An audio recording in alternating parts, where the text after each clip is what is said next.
आज मैं आपसे कोई सामान्य धार्मिक प्रश्न नहीं पूछने वाला। आज का प्रश्न आपकी सोच की जड़ को छुएगा। अगर संसार में जो कुछ भी हो रहा है वह किसी ईश्वर की इच्छा से हो रहा है, तो फिर गरीबी किसकी इच्छा है, बीमारी किसकी इच्छा है, अन्याय किसकी इच्छा है?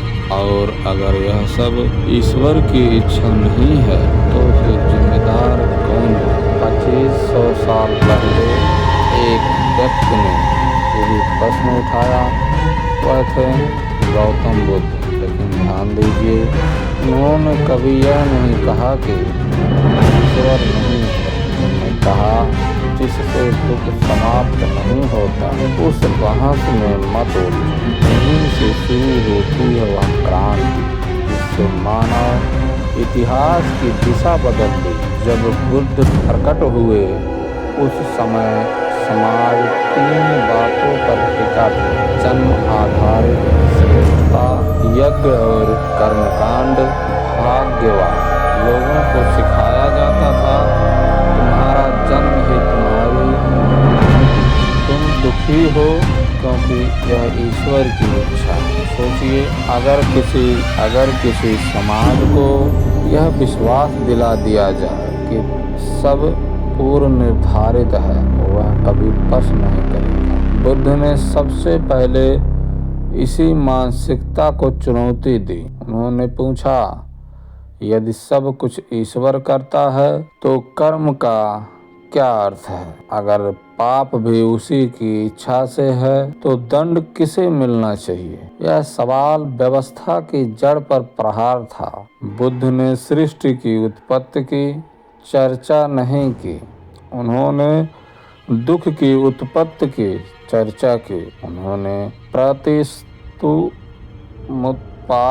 समझाया, यह है तो वह है, यह नहीं तो वह नहीं। अर्थात अज्ञान है, तृष्णा है, दुख है। अगर अज्ञान मिटेगा तृष्णा मिटेगी, तृष्णा मिटेगी दुख मिटेगा। यह पूरी प्रक्रिया कारण और परिणाम पर आधारित है, कहीं भी अदृश्य शक्ति नहीं।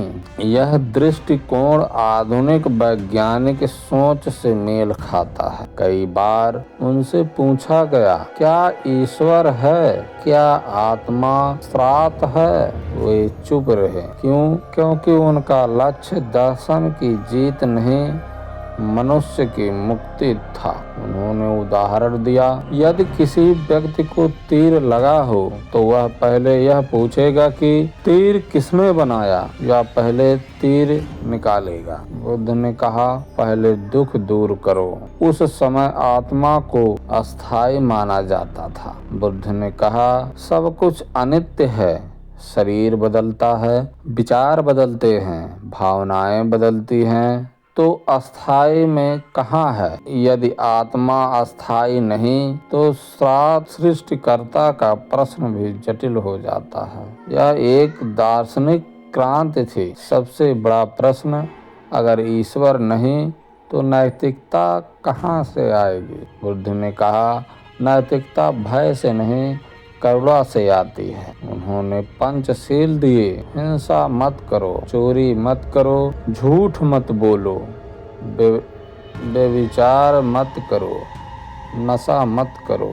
यह सब बिना ईश्वर के डर के है, सिर्फ मानवता के आधार पर।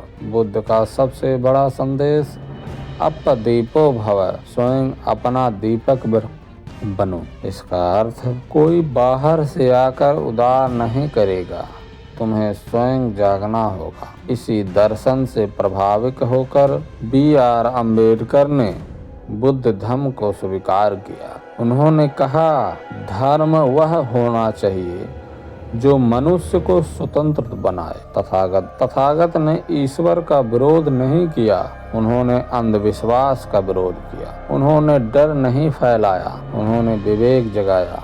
उन्होंने कहा, दुख है, दुख का कारण है, दुख का अंत संभव है, मार्ग है। यह व्यवहारिक क्रांति थी। अगर हम हर चीज को भाग्य कहकर छोड़ देंगे तो समाज कभी नहीं बदलेगा। लेकिन अगर हम कारण खोजेंगे, जिम्मेदारी लेंगे, करुणा अपनाएंगे, तो परिवर्तन निश्चित है। तथागत ने हमें छोटा नहीं बनाया, उन्होंने हमें जिम्मेदार बनाया और यही उनका असली संदेश है। जय भीम, नमो बुद्धाय।